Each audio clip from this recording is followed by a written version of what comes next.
Hello friends, இப்போ நம்ம broken the heart ட்ராமாவோட செகண்ட் பார்ட்டு பார்க்க போகிறோம். ட்ராமாக்குள்ளே போகிறதுக்கு முன்னாடி இது வரைக்கும் என் சேனலை சப்ஸ்கிரைப் பண்ணாட்டி சப்ஸ்கிரைப் பண்ணிக்கிறங்க. பிடிச்சிருந்தா பெரிய பெரிய லைக்ஸ் பட்டனே ப்ரெஸ் பண்ணிக்கிறங்க. இப்போ வாங்க ட்ராமாக்குள்ளே போகலாம். லாஸ்ட் எபிசோடில் நம்ம ஹீரோவும் ஒருத்தனை கூப்பிட்டு உண்மையிலேயே சான் வந்து இவளுக்கெல்லாம் பண்ணிட்டானா, இவன் உண்மையிலே இங்கே தான் இருக்காளா, இப்போ சொல்கிறியா இல்லைன்னு உண்மையை கேட்டுட்ருப்பான். அதுக்கு அந்தவனு சொல்லுவான், கண்டிப்பாக இவங்க வந்து சானோட ஒய்ஃப் தான், மேரேஜ் பண்ணி தான் கூட்டிகிட்டு வந்திருக்காங்க. ஆனால் அவங்க ரெண்டு பேரும் ரகசியமாக மேரேஜ் பண்ணிட்டாங்கன்னு சொன்னோன்னா, இதெல்லாம் கேட்டுட்டு நம்ம ஹீரோ சொல்கிறான், நீ சொல்கிறது மட்டும் பொய்யா இருந்துச்சு, அவ்வளோதான், என் வாளுக்கு உன் தலை வந்து துண்டா போயிடும் அப்படிங்கிற மாதிரி சொன்னோன்னா, அதுக்கு ஐயோ இதுதான் உண்மை, நீங்கள் வேணால் யார்கிட்ட வேணாலும் கேட்டு பாருங்க, நிச்சயமாக அவங்க வந்து சானோட ஒய்ஃபு தான், ரகசியமாக அவங்க ரெண்டு பேரும் மேரேஜ் பண்ணிட்டாங்க, அவங்க கின் ஃபேமிலியோட டாட்டர் தான் அப்படிங்கிற மாதிரி அவனு சொன்னோன்னா, நம்ம ஹீரோக்கு என்ன பண்ணுறதுன்னு புரியல. உண்மையிலே இந்த பொண்ணு வந்து இங்கே ரொம்ப நாளாக இருக்கலான்ட்டு. ஆமாம்மா ரொம்ப நாளாக இருந்தாங்க, கொஞ்ச நாள் அவங்க அம்மாக்கா யாருக்கும் உடம்பு சரியில்லைன்னு போனாங்க, திரும்ப இங்கே வந்துட்டாங்க அப்படின்னு சொன்னோன்னா, ஆனால் அவங்கள கம்மாண்டன்னு சொல்கிறான். உண்மைதானா, இது ஒன்றும் பொய் இல்லை, நான் விசாரிப்பேன்ட்டு, கண்டிப்பாக விசாரிச்சுக்குங்க அப்படிங்கிற மாதிரி அவனு சொன்னோன்னா, இதை கேட்டுட்டு நம்ம ஹீரோவும் நம்ப முடியாமல் அப்படியே யோசனை பண்ணிக்கிட்டு இருக்கான். இங்கே நம்ம ஹீரோயின் இங்கேருந்து கிளம்பலான்னு முடிவு பண்ணியிருக்காள். அதுக்காக நம்மளோட சானையும் அவளை கூட்டிகிட்டு வந்து அவளுக்கு பிடிச்சமான ஏதோ கஞ்செல்லாம் காய்ச்சி கொடுக்குறான். இதை நல்லபடியாக சாப்பிட்டுக்க, நான் சொன்னபடி என் ஃப்ரெண்டு வீட்டில் போய் தங்கு அப்படிங்கிற மாதிரி சொன்னேன். அதுக்கு நம்ம ஹீரோயின் சொல்கிறா, இல்லைல்ல வேண்டாம், அங்கெல்லாம் போனால் பிரச்சனை வரும், இந்த உலகம் ரொம்ப பெருசு, நான் என்னை பார்த்துக்கிறேன், நான் இங்கேருந்து போனால் போதும், நான் எங்கேயாவது என்னை காப்பாற்றிக்கிறேன் அப்படின்னு சொல்லிட்டு இருக்கும்போது அங்கே இன்னும் வந்துட்டு கேட்குறேன், என்ன நீங்கள் ரெண்டு பேரும் கிச்சனில் என்ன பண்ணிகிட்டு இருக்கீங்கன்ட்டு. அதுவா, அது ஒன்றும் இல்லை, இவளுக்கு பிடிச்சமான சாப்பாடு செஞ்சு கொடுத்துக்கிட்டு இருந்தேன்ட்டு. அதனால என்ன, அவளுக்கு என்னென்ன பிடிக்குன்னு சொல்லுங்கள், நான் வேணால் செஞ்சு தரேன் அப்படிங்கிற மாதிரி சொன்னேன்னா, நம்ம ஹீரோயின் வேண்டாம், அதுக்கெலாம் என்ன அவசியமே இருக்காது அப்படின்னு சொல்லிட்டு நம்ம ஹீரோயினும் சானும் நாங்கள் வெளியே போகிறோம் அப்படின்னு சொல்லிட்டு அங்கேருந்து கிளம்பி போயிட்டுருக்காங்க. இங்கே நம்ம சானோட அசிஸ்டன்ட் வந்து நம்ம ஹீரோட கமாண்டன்ட் கேட்குறான், என்ன யாரோ ஒருத்தனை கூட்டிகிட்டு போனீங்க, விசாரிச்சிட்டிங்களான்ட்டு. விசாரிச்சாச்சு, எந்த ஒரு பிரச்சனையும் இல்லைன்னு சொன்னோன்னா, ஓ அப்படியேன்னு சொல்லிட்டு அந்த அசிஸ்டண்ட்டும் அந்த விசாரிச்சவனை பார்த்தோன்னா அவனுக்கு கண்ணை காட்டுறான். அதாவது இந்த மாதிரிலாம் நடக்குன்னு ஏற்கனவே தெரியும் போல, அதனால தான் யார் கேட்டாலும் இந்த மாதிரி தான் சொல்லணுன்ட்டு எல்லா மக்களும் சொல்லி வச்சுருக்காங்க போல இருக்குது. அவனும் தலையாட்டிட்டு அங்கேருந்து போனோன்னா நம்ம அசிஸ்டண்ட்டும் அப்படி சிரிச்சுக்கிட்டு இருக்கான். அதோட சானும் நம்ம ஹீரோயின் வெளியே போகும்போது இங்கே முண்டைக்கண்ணை வந்துடுறான். அதாவது நம்ம ஹீரோ தான் வந்துட்டு, எங்கே ரெண்டு பேரும் போகிறீங்கன்ட்டு. அதுவாக ஒன்றும் இல்லை, இவளுக்கு கொஞ்சம் ஹெல்ப்ஸ் தேவைப்பட்டுச்சு, அதனால தான் இவளை கூட்டிகிட்டு நதிக்கரை ஓரமாக போகிறேன் அப்படின்னு சொன்னோன்னா, அப்படியா சரி நானும் வரேன்ட்டு. இல்லை இல்லை வேண்டாம், நீங்கள் வர வேண்டாம், நீங்கள் கொஞ்சம் ரெஸ்ட் எடுங்க, நாங்கள் இப்போ போயிட்டு வந்துடும் அப்படின்னு சொல்லிட்டு இருக்கும்போது அப்போ அந்த சானோட அசிஸ்டன்ட் வந்து, ஜெனரல் உங்களுக்கு முக்கியமான ஒரு விஷயம் அப்படின்னு சொன்னோன்னா நம்ம ஹீரோ சரி சரி உங்கள் மேட்ரு நீங்கள் பார்த்துக்கிறங்க, நான் வரேன் அப்படிங்கிற மாதிரி நம்ம ஹீரோ அங்கேருந்து கிளம்பி போகிறான். இருந்தாலும் நம்ம ஹீரோவுக்கு நிறைய குழப்பம் மனசுக்குள்ள. அதோட அவனும் அங்கேருந்து கிளம்பி போனோன்னே உன்னை சானு அப்படி சிரிக்கிறான். நான் சும்மா தான் அந்த மாதிரி சொன்னேன், சரிவா போகலான்னு சொல்லிட்டு நதிக்கரைக்கு ஓரமாக கூட்டிகிட்டு வந்துட்டு, உன்னை இந்த ஆற்று வழியாக நீ படகுல ஏறி போயிடும், உன்னை காப்பாற்றிக்க அப்படிங்கிற மாதிரி சொன்னான். ஆனால் நம்ம ஹீரோயின் ரொம்ப பயப்படுறா, நீங்கள் எனக்காக நிறைய ஹெல்ப் பண்ணிங்க, இருந்தாலும் உங்களுக்கு ஆபத்து வந்துருமான்னு பயமாக இருக்குன்ட்டு. அதெல்லாம் ஒன்றும் பிரச்சனை இல்லை, நான் பார்த்துக்கிறேன், நீ இங்கேருந்து போயிடுன்னு சொல்லணும். நம்ம ஹீரோயின் சரின்னு சொல்லிட்டு அவளோட போட்டில் ஏறி உட்காரா. ஆனால் தூரமாக நம்ம ஹீரோ வந்து நிற்கிறது தெரியுது. ஆனால் அதை பார்த்துட்டு அவளும் பயப்படுறா. இங்கே நம்ம லீன்னு தான் கூட்டிகிட்டு வந்திருக்கா. ஒன்றும் இல்லை, இவரும் வந்து ஹெல்ப்ஸ் எல்லாம் பார்க்கணும் பறிக்கணும்னு சொன்னார், அதான் கூட்டிகிட்டு வந்தேன் அப்படின்னு சொல்லும்போது நம்ம ஹீரோ கேட்குறான், அம்மா எங்கே உங்கள் ஒய்ஃபு அப்படிங்கிற மாதிரி. அதுக்கு சானு, அதுவா, அது ஒன்றும் இல்லை, அவங்க அம்மாவுக்கு முடியலன்னு சொன்னாங்க, அதனால தான் இப்போ தான் அவளை வந்து போட்டில் நான் ஏற்றி விட்டேன் அப்படின்னு சொன்னோன்னா, இது கேட்டோன்னா நம்ம ஹீரோ அப்படியே அதிர்ச்சி ஆகிறான். என்னது, நீ அவளை அம்மா வீட்டுக்கு அனுப்புனியா, நீ என்ன தைரியம் தான் அவளை அம்மா வீட்டுக்கு அனுப்பா, அவளுக்கு எவ்வளோ ஆபத்து இருக்குன்னு தெரியுமா, எதிரிங்க இன்னும் நம்ம நாட்டை சுற்றி தான் இருக்காங்க அப்படிங்கிற மாதிரி நம்ம ஹீரோ கோவமாக பேசும்போது டக்குன்னு நின்று வந்து மன்னிப்பு கேட்குற மாதிரி உட்காந்துரா.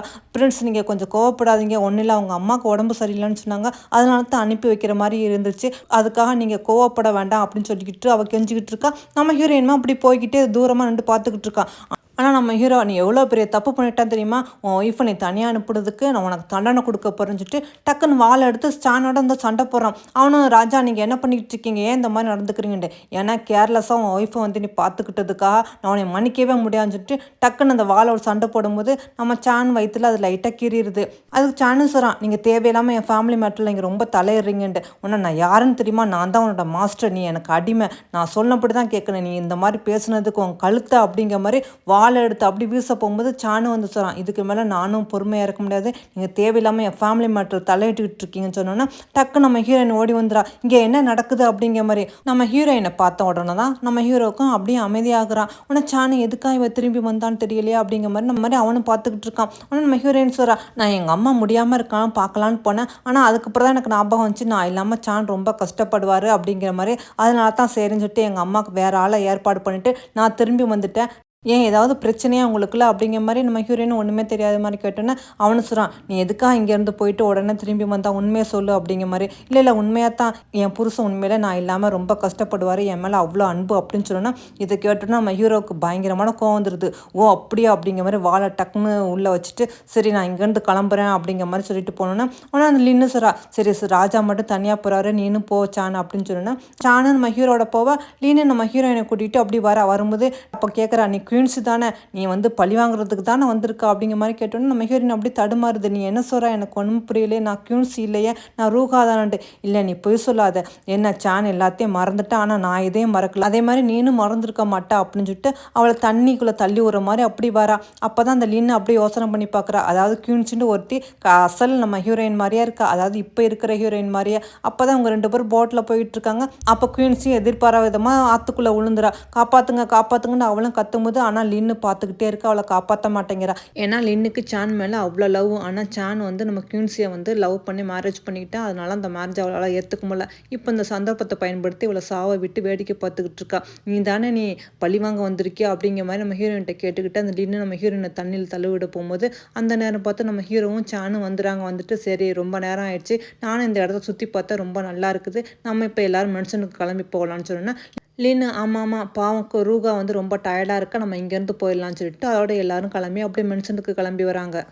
அதோட மென்ஷனுக்கு வந்த பிறகு நம்ம சானுங்க நம்ம ஹீரோயினை பார்த்து கேட்குறான், நீ எதுக்காக திரும்பி வந்தான்ட்டு. ஆமாம் என்னால் உங்களுக்கு எந்த ஒரு ஆபத்தும் வந்துடக்கூடாதுல்ல, அதனால தான் வந்தேன், இவன் இங்கேருந்து போன பிறகு தான் நான் எதுவும் பண்ண முடியும், அது வரைக்கும் நம்ம இங்கே தான் இருந்தாகணும் அப்படின்னு சொல்லிட்டு நம்ம ஹீரோயின் கேட்குறா. ஆமாம் குயின்ஸுண்டா யார், லின்னு என்னையை பார்த்து குயின்ஸுன்னு கூப்பிட்டா அப்படின்னு சொன்னோன்னா என்னது குயின்ஸா அப்படிங்கிற மாதிரி சான் அந்த பேரை சொன்னோன்னே உனக்கு ஒரு மாதிரி மயக்கமாக இருக்குது, எனக்கு ஒரு மாதிரியாக இருக்குது, என்னமோ ஞாபகம் வருது, அதுதான் அது என்னன்னு சரியாக எனக்கு புரியலன்னு சொன்னாமல் அப்படி வாங்கி கீழே உட்காந்தோன்னா சான் உங்களுக்கு என்ன ஆச்சுன்னு சொல்லிட்டு நம்ம ஹீரோயின் பார்க்குறா.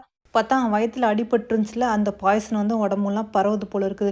ஐயோ உங்களுக்கு பாய்சன் வந்து உடம்பெல்லாம் பரவுதுன்னு நினைக்கிறேன், உடனே நீங்கள் ஆன்டிபயோட்டிக் சாப்பிட்டு ஆகணும்னு சொன்னோன்னா ஆனால் அதுக்கான மருந்து இப்போ என் கையில் இல்லையே அப்படிங்கிற மாதிரி சான் சொன்னோன்னா நம்ம ஹீரோயின் ஆனால் என்கிட்ட இருக்குது, ஆனால் அது வந்து அப்படின்னு சொல்லிட்டு அப்போ தான் யோசனை பண்ணி பார்க்குறா. நம்ம ஹீரோ வந்து அடிபட்டு நம்ம ஹீரோயின் வீட்டில் இருக்கும்போது நம்ம ஹீரோயின் இவனுக்காக அந்த ஆன்டிபயோட்டிக் மருந்து செஞ்சு நம்ம ஹீரோட்ட கொடுத்துருப்பா, இந்த மருந்தை எப்போவுமே கையில் வச்சுக்கிறோங்க, உங்களுக்கு ஏதாவது பாய்சன் ஏதாவது யாராவது கொடுத்தாங்களாக்க இந்த ஆன்டிபயோட்டிக் மருந்தை எடுத்துக்கிறீங்கன்னு சொன்னால் நம்ம ஹீரோவும் சரின்னு சொல்லிட்டு அதை வாங்கி வச்சுக்கிறான். அப்போ தான் பார்த்தா டோரை யாரோ தட்டுற மாதிரி இருக்குது, நம்ம ஹீரோயின் யாருன்னு தெரியலன்னு சொன்னால் நம்ம ஹீரோவும் போய் கொஞ்சிக்கிறான். ஆனால் இவ்வளோ வந்து பார்த்தா படைகள் தான் நிற்கிறாங்க.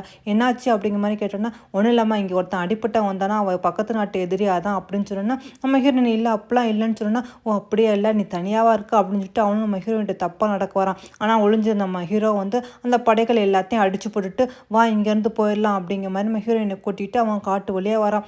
அதோட அவங்க 2 பேரும் அந்த காட்டிலேயே ஸ்டே பண்ணுறாங்க. நம்ம ஹீரோயினுக்கு ரொம்ப குளிராக இருக்குன்ட்டு இவன் கோட்டெல்லாம் கொடுத்துட்ருக்கான். அப்போ தான் நம்ம ஹீரோயின் கேட்குறா, அந்த சண்டையில் வந்து அவன் வந்து உங்கள் ஃப்ளூட்டை வந்து கட் பண்ணிட்டானே உங்களுக்கு ரொம்ப கஷ்டமாக இருக்கா அப்படிங்கிற மாதிரி. ஆமாம் எனக்கு ரொம்ப கஷ்டமாக இருக்குது, ஏன்னா அந்த ஃப்ளூட்டு வந்து எனக்கு ரொம்ப முக்கியமானது, அது இன்றைக்கி வந்து இப்படி போயிடுச்சு. அம்மா உன் வீடு எங்கே இருக்குது, நீ எங்கே இருக்கான்னு சொன்னால் எங்கள் அம்மா இறந்து போயிட்டாங்க, எங்கள் அப்பாவுக்கு என்னை அவ்வளோக்கா பிடிக்காது, அதனால நான் அப்பப்போ இந்த ஹெர்ப்ஸ் தேடுன்னு சொல்லிட்டு இந்த மாதிரி காட்டு வழியாக வந்து இந்த மாதிரி வீட்டில் தங்கியிருப்பேன் அப்படிங்கிற மாதிரி நம்ம ஹீரோயின் அவன் கதையை சொல்லி காட்டும்போது நம்ம ஹீரோ சரி எனக்கு ஒரு முக்கியமான வேலை இருக்குது, நான் போயிட்டு திரும்பி வருவேன், நீ அது வரைக்கும் எனக்காக வெயிட் பண்ணு அப்படிங்கிற மாதிரி சொல்கிறான். அப்போ நம்ம ஹீரோயின் கேட்குறா, ஒருவேளை எங்கள் அப்பா என்னை கட்டாயப்படுத்தி வேறு யாருக்காவது மேரேஜ் பண்ணி வச்சுட்டா நீங்கள் என்ன பண்ணுவீங்கட்ட. அப்படி யாராவது மேரேஜ் பண்ணி வச்சா அவ்வளோ தான் நான் அவங்கள கொண்டுடுவேன் அப்படிங்கிற மாதிரி ஹீரோ சொல்லிட்டு அந்த கட்டான ஃப்ரூட்டை எடுத்து ஒன்று நான் வச்சுக்கிறேன் ஒன்று நீ வச்சுக்க, கண்டிப்பாக ஒரு நாள் உன்னை கண்டிப்பாக மீட் பண்ணுவேன், அப்போ உன்னையே இங்கேருந்து நான் கூட்டிகிட்டு போகிறேன் அப்படிங்கிற மாதிரி நம்ம ஹீரோ ப்ராமிஸ் பண்ணியிருப்பான்.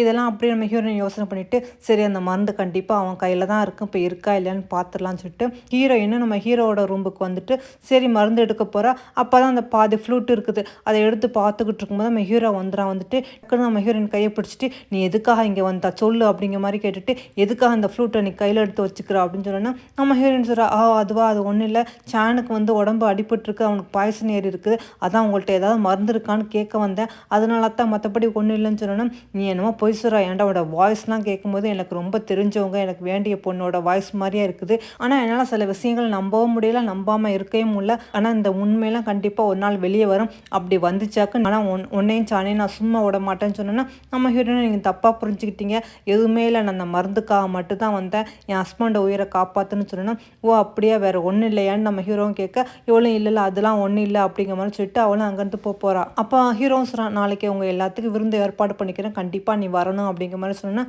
நம்ம ஹீரோயின் நிச்சயமாக வரேன்னு சொல்லிட்டு அவளும் அங்கேருந்து கிளம்பி வந்துடுறா. இங்கே இன்னும் நம்ம சாண்ட்டை கேட்டுக்கிட்டு இருக்கா, இங்கே என்ன போயிட்டு இருக்குது, எதுக்கு பிரின்ஸ் வந்து தேவையில்லாமல் ரூகாவை பற்றி இவ்வளோ அக்கறைப்பட்டுக்கிட்டு இருக்காங்க அப்படிங்கிற மாதிரி. ஆனால் சாணு எனக்கு அதெல்லாம் என்ன எதுலாம் தெரியாது, ஆனால் ரூகாவை எப்படியாவது அவன்கிட்ட காப்பாற்றணும், அதுக்காக நம்ம வந்து அவளுக்கு வந்து ப்ரொடெக்ட் பண்ணணும்னு சொன்னால் அப்புறம் நீ அவளை மேரேஜ் பண்ணிக்கலான்ட்டு இருக்கியா அப்படின்னு அவளும் கேட்டோன்னே சாணா வந்து எதுவுமே சொல்லாமல் வேற வழி இல்லாட்டி அதுதான் பண்ணி ஆகணும் அப்படின்னு சொல்லிட்டு இருக்கும்போது அங்கே வந்து ஹீரோ வந்தோன்னே டக்குன்னு உங்கள் 2 பேரும் என்னாச்சு இங்கே வந்திருக்கீங்க இவ்வளோ நேரம் கழிச்சு அப்படின்னு கேட்குறாங்க நம்ம சாணு மல்லின்னு.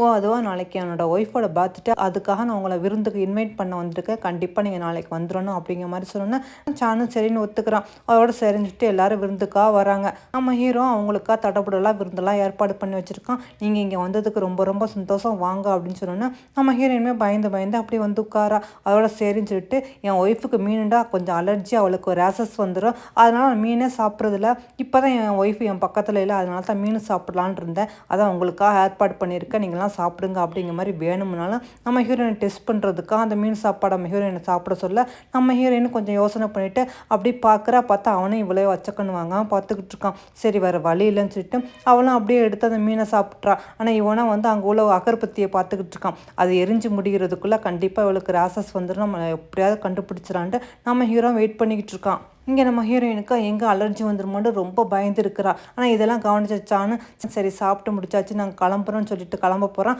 ஆனால் நம்ம ஹீரோ விட மாட்டேங்கிறான். ஏதோ பேசி அவங்கள அங்கேயே ஸ்டே பண்ண வச்சுக்கிட்டு இருக்கான், ஒவ்வொரு கதையாக சொல்லிக்கிட்டு இருக்கான். வேறு வழி இல்லாமல் எல்லாரும் அங்கேயே இருக்கிற மாதிரி இருக்குது. சாணி எப்படியாவது நம்ம ஹீரோயினை கூட்டிகிட்டு அங்கேருந்து போயிடணும் அவனும் ட்ரை பண்ணி பார்க்குறான். ஆனால் அந்த முட்டைக்கான ஹீரோவாக விட மாட்டேங்கிறான். நம்ம ஹீரோயினுக்கு ரொம்ப பயமாக இருக்குது, ஐயோ கையில் எங்கே அலர்ஜி வந்துருமோ அப்படின்னு அவ்வளோ யோசனை பண்ணி பயந்துக்கிட்டே இருக்கா. ஆனால் சாணி ரொம்ப டைம் ஆச்சு, நம்ம போய் படுக்கலாம், நீங்கள் நல்லா ரெஸ்ட் எடுங்கன்னு சொன்னா நம்ம ஹீரோயின் அம்மா ரொம்ப டைம் ஆச்சு அப்படின்னு சொல்லிட்டு அந்த ஒயின் குடிக்கிற மாதிரி குடிக்கிறா. டக்குன்னு அவன் மேலே ஊற்றிட்டு ஐயோ என் ட்ரெஸ்ஸில் ஒயின் கொட்டிடுச்சு, நான் ட்ரெஸ் சேஞ்ச் பண்ணிட்டு வரேன்னுட்டு வேகமாக எழுந்திரிச்சு போகிறா. ஆனால் ஹீரோவை விட மாட்டேங்கிறான், கொஞ்சம் நெல் அப்படின்னு சொல்லிட்டு உனக்காக ஒரு கிஃப்ட் கொண்டு வந்திருக்கிறேன், இந்த ட்ரெஸ்ஸை நீ போடு, ஆனால் நீ இந்த இடத்துல இந்த ட்ரெஸ்ஸை சேஞ்ச் பண்ணணும்னு சொன்னோன்னா உடனே நம்ம சேனுக்கு வந்துடுது. நீங்கள் என்ன பண்ணிட்டு இருக்கீங்க, அவன் என்னோட ஒய்ஃபு, நீங்கள் அவளை இப்படி தான் ட்ரீட் பண்ணுவீங்களான்னு கேட்டோன்னா நான் ராஜா, நான் என்ன சொன்னாலும் நீங்கள் கேட்டு தான் ஆகணும், இவ இங்கேயே ட்ரெஸ் பண்ணணும் அப்படிங்கிற மாதிரி நம்ம ஹீரோவும் சொன்னோன்னா நம்ம ஹீரோயின் என்ன பண்ணுறதுன்னு ஒன்றுமே புரியல. ஆகா நம்ம ட்ரெஸ்ஸை கலட்டினா எங்கள் ராசஸ் தெரிஞ்சால் இவன் கண்டுபிடிச்சிருவேன்னு சொல்லிட்டு அவளுமே பயந்து வேறு வழி இல்லாமல் அப்படியே கோட்டை கலட்டுறா. அங்கே எல்லாருமே 2 பார்த்துக்கிட்டு இருக்காங்க. பார்த்தா இவ கையில் வந்து அந்த ராசஸே இல்லை. நம்ம ஹீரோயினுக்குமே அதிர்ச்சி, இதை பார்த்து நம்ம ஹீரோவுமே அதிர்ச்சி ஆயிடான். அதோட பாவம் நம்ம ஹீரோயினை அங்கேயே அப்படி ட்ரெஸ் சேஞ்ச் பண்ணிக்கிறா. இந்த நேரம் பார்த்துட்டா யாசியும் அங்கே வந்தவா நம்ம ஹீரோவை பார்த்துட்டு என்னாச்சு, நீங்கள் ஏதோ ஒரு வேலைன்னு சொல்லிட்டு வந்துட்டு இவ்வளோ நாளாக இங்கேயே ஸ்டே பண்ணிக்கிறீங்க, ஏன் இந்த ஊர் உங்களுக்கு அவ்வளோ பிடிச்சி போச்சா அப்படிங்கிற மாதிரி கேட்டோன்னா ஹீரோவும் அப்படியே யாசி பக்கத்தில் வந்து ஆமாம் நீ என்ன சர்ப்ரைஸாக சொல்லாமல் கொள்ளாமல் வந்துட்டா, நீ மட்டும் தான் சர்ப்ரைஸ் தருவியா, நான் உனக்கு தரேன்னு சொல்லிட்டு அங்கே பாரு அப்படிங்கிற மாதிரி காட்டோன்னா பார்த்தா ஃபயர் ஒர்க்கு. ஆனால் அவளும் பார்த்துட்டு சந்தோஷப்பட்டுக்கிட்டு இருக்கா, இது எனக்காக ஏற்பாடு பண்ணிக்கிட்டு நம்ம ஹீரோயின்மா அதை பார்த்துக்கிட்டு இருக்கா. அதோட நம்ம ஹீரோவும் சரிவா நம்ம 2 பேரும் என்ஜாய் பண்ணலாம், இன்றைக்கி ரொம்ப சந்தோஷமாக இருக்குன்னு சொல்லிட்டு யாசியை கூட்டிகிட்டு அங்கேருந்து கிளம்பி போனோன்னா அப்போ தான் சான் வரான். எனக்கு தெரியும் உனக்கு ஃபிஷ்ஷுண்டா அலர்ஜின்னு ஏற்கனவே சொல்லியிருக்கா, அதனால தான் நீ குடிச்ச ஒயினில் வந்து நான் ஆட்டிடியூட் ஏற்கனவே மிஸ் பண்ணி வச்சுட்டேன், ஏன்னா இவனை பற்றி எனக்கு நல்லாவே தெரியும் அப்படிங்கிற மாதிரி சொன்னோன்னா இதை கேட்ட பிறகு தான் நம்ம ஹீரோயினுக்கு அப்படியே ரொம்ப சந்தோஷமாக இருக்குது. இங்கே ஹீரோவாக உட்காந்து ட்ரிங்க்ஸ் பண்ணிக்கிட்டு இருக்கேன். அப்போ தான் அவங்க கமாண்டர் வந்து ஃப்ரெண்ட்ஸ் நீங்கள் சொன்னபடி எல்லா ஏற்பாடும் பண்ணிட்டேன் அப்படிங்கிற மாதிரி சொன்னோன்னா சரி ஆமாம் இப்போ எங்கள் அப்பா எப்படி இருக்காங்கட்டு, பரவாயில்ல ஃப்ரெண்ட்ஸ் இப்போ பரவாயில்ல, இருந்தாலும் அவர் உங்களை கேட்டுக்கிட்டே இருக்காங்க, நம்ம எப்போ இங்கேருந்து போகலாம் அப்படின்னு கேட்டோன்னா அதுக்கு நம்ம ஹீரோவும் சொல்கிறான் நான் வந்த வேலை முடிஞ்சிச்சா கண்டிப்பாக இங்கேருந்து கிளம்பிடலாம் அப்படின்ட்டு அவனு சொல்லிக்கிட்டு இருக்கும்போது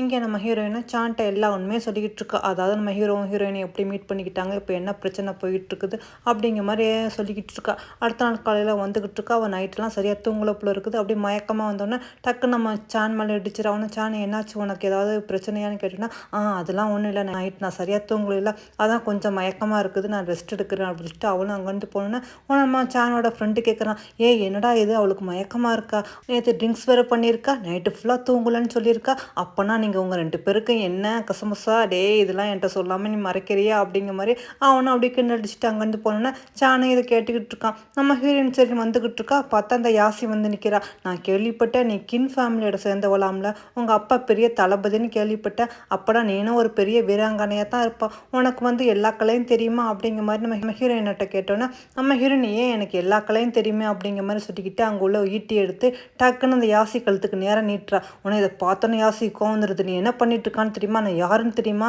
ஏதோ போனால் போதுன்னு உன்னை விட்டுட்டு போறேன்னு அவளும் கோவமா அங்கேருந்து போனோன்னா அப்போ தான் பக்கத்தில் உள்ள மேடு, பாவம் அந்த அம்மாவை எதுக்குமா நீங்கள் தேவையில்லாமல் டென்ஷன் ஆக்குறீங்க, அவங்களும் நேற்று நைட்லேருந்து ரொம்ப டென்ஷனாக இருக்காங்கன்னு சொன்னால் நம்ம ஹீரோயின் ஏன் என்னாச்சு அப்படின்னு கேட்குறா. ஓ அதுவா, அது ஒன்றும் இல்லை, கிங்க்கு அவர் ரூமுக்கு போகவே இல்லை, அவர் வேறு இடத்துல உட்காந்து ட்ரிங்க்ஸ் பண்ணிக்கிட்டே இருந்தார், அதில் அவங்க கடுப்பாக இருக்காங்க அப்படின்னு சொன்னோன்னா நம்ம ஹீரோயின் ஓ அப்படியே அப்படின்னு கேட்டுக்கிட்டு இருக்கும்போது திடீர்னு பார்த்தா அவங்களுக்கு ஏதோ ஒரு பரபரப்பாக சத்தம் கேட்குது. நம்ம ஹீரோயின் என்னென்னு திரும்பி பார்க்கும்போது பார்த்தா நம்ம ஹீரோ 4-5 பேரை கட்டி இழுத்துக்கிட்டு வந்து நிற்கிறான்.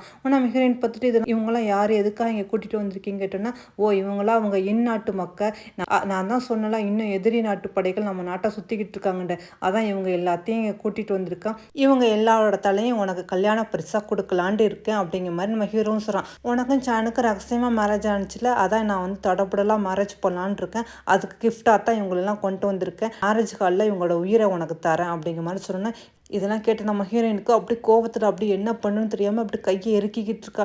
இதை கேட்ட யாசி எனக்கு ரொம்ப சந்தோஷமாக இருக்குது, நம்ம கேம் விளையாடலாமா அப்படிங்கிற மாதிரி கேட்டுக்கிட்டு இருக்கா. ஆனால் சானா எதுக்காக இந்த மாதிரிலாம் பண்ணுறீங்க, என்னோட சிட்டியில் இந்த மாதிரி ஒரு உயிரெல்லாம் எடுக்க வேண்டாமே அப்படிங்கிற மாதிரி அவனு சொல்ல, நம்ம ஹீரோ எதுவுமே சொல்லாமல் அதெல்லாம் நான் பார்த்துக்கிறேன், அது வரைக்கும் இந்த கைதிகள் எல்லாத்தையும் பத்திரமா வச்சுக்கிறோங்க அப்படின்னு அவனு சொல்லிட்டு அங்கேருந்து போகிறான். அவன் அங்கேருந்து போனால் நம்ம ஹீரோனி யாருக்கும் தெரியாமல் அந்த கட்டி போட்டு அந்த கைதிகளை பார்க்க வரா. அதாவது அதில் ஒருத்தன் நம்ம ஹீரோனோட அங்கிள் போல் இருக்குது, நீங்கள் தானே கூ அப்படின்னு சொல்லிட்டு நம்ம ஹீரோயின் அவங்க கட்டை ஒத்து விடணுன்னு அவன் சொல்கிறான், நீ என்னமா பண்ணுற, இந்த மாதிரிலாம் பண்ணால் என்ன ஆகும் தெரியுமான்ட்டு. எனக்கு என்ன ஆகும் தெரியும், ஆனால் நீங்கள் இங்கேருந்து எப்படியாவது தப்பிச்சு போயிருங்கன்னு சொன்னால் அதுக்கு வாய்ப்பே இல்லை, எப்படி இருந்தாலும் எங்களை கொள்ள தான் போகிறான், எதுக்கு நீனும் தேவையில்லாமல் சாக போகிற அப்படிங்கிற மாதிரி அவரும் சொல்கிறாரு. அதை கேட்ட நம்ம ஹீரோயின் சரி நான் அப்போனா ஒரு வழி பண்ணுறேன், அதில் எப்படியாவது உங்களை காப்பாற்றுறேன். ஹீரோயினும் கிளம்பி அப்படி மென்ஷனுக்கு வர, இங்கே நம்ம ஹீரோ எல்லாத்தையும் சாப்பிட கூப்பிட்டுருக்கான் போல இருக்குது. பார்த்தா நம்ம ஹீரோயினை மட்டும் காணோம். எங்கே அவளை காணோன்னு கேட்டோன்னே அதுக்கு சான்ஸ் வர அவன் உடம்பு முடியலன்னு ரூமில் இருக்கான்னு சொன்னால், ஆனால் அங்கே ஒருத்தன் இல்லை அவங்க ரூமில் பார்த்தா அவங்க இல்லைன்னு சொல்லணும். இதை கேட்டுட்டு நம்ம ஹீரோ கோவந்துருது. என்னது அங்கே இல்லையான்னு சொல்லிட்டு அவன் வேகமாக எழுந்திரிக்கும் போது நம்ம ஹீரோயின் வந்துடா. ஆமாம் நான் ரூமில் இல்லை, உங்களுக்காக நான் வேறு ஒன்று கொண்டு வந்தேன், அதாவது நான் இன்றைக்கி மியூசிக் ப்ளே பண்ணலான்னு இருக்கேன்னு சொல்லிட்டு கித்தார் எடுத்துகிட்டு நம்ம ஹீரோயினும் அப்படி மியூசிக் ப்ளே பண்ணுறா. இதை எல்லாரும் கேட்டு ரசிச்சுக்கிட்டு இருக்காங்க. ப்ளே பண்ணி முடிச்சோன்னா நம்ம ஹீரோ இந்த சந்தோஷமான நேரத்தில் அவனுக்கு கிஃப்ட் தரலான் இருக்கேன்னு சொல்லிட்டு அந்த கைதி எல்லாத்தையும் கூட்டிகிட்டு வாங்க, அவங்க தலையை எல்லாத்தையும் துண்டாக்கலாம்னு சொல்லிட்டு நம்ம ஹீரோவும் வேணும்னாலும் வாளோட நிற்கிறான். அதாவது நம்ம ஹீரோயின் வாயிலேருந்து எப்படியாவது உண்மையை வர வச்சிருண்டு. இதை பார்த்தோம் நம்ம ஹீரோயினுக்கு என்ன பண்ணுறோம் உண்மையாக புரியல. சானா அப்படி அமைதியாக இருக்கான். இவங்க எல்லாத்தாலையும் இப்போவே இங்கேயே துண்டாக்குறேன் அப்படின்னு சொல்லிட்டு ஹீரோவும் வாழை எடுத்தோன்னா, சாணி நீங்கள் இந்த மாதிரிலாம் இங்கே பண்ண வேண்டாமே அப்படின்னு கேட்டுக்கிட்டு இருக்கான். நம்ம ஹீரோயினும் பொறுத்து பார்த்துட்டு ஒரு நிமிஷம் நில்லுங்க அப்படின்னு சொல்லிட்டு வேகமாக நான் அவங்கள்ட்ட ஒரு உண்மையை சொல்ல போகிறேன் அப்படிங்கிற மாதிரி சொல்கிறான். ஆனால் அவனை என்னது உண்மையா, என்ன உண்மை அப்படின்னு கேட்டோன்னா, நான் ப்ரெக்னெண்ட்டாக இருக்கேன், என் கண்ணு முன்னாடி இந்த மாதிரி ஒரு காரியம்லாம் பண்ண வேண்டாம், இது என் குழந்தைய பாதிக்கும் ப்ளீஸ் அப்படிங்கிற மாதிரி நம்ம ஹீரோயின் சொல்லணும்னா, இதை கேட்டுட்டு நம்ம ஹீரோக்குமே அப்படி கை ஒரு நிமிஷம் அப்படியே ஆடுது, என்ன சொல்கிறா அப்படிங்கிற மாதிரி. இதுக்கப்புறம் நம்ம ஹீரோ என்ன செய்ய போகிறான்னு அடுத்தடுத்த எபிசோட நம்மளும் பார்க்கலாம் ஃப்ரெண்ட்ஸ். Okay bye.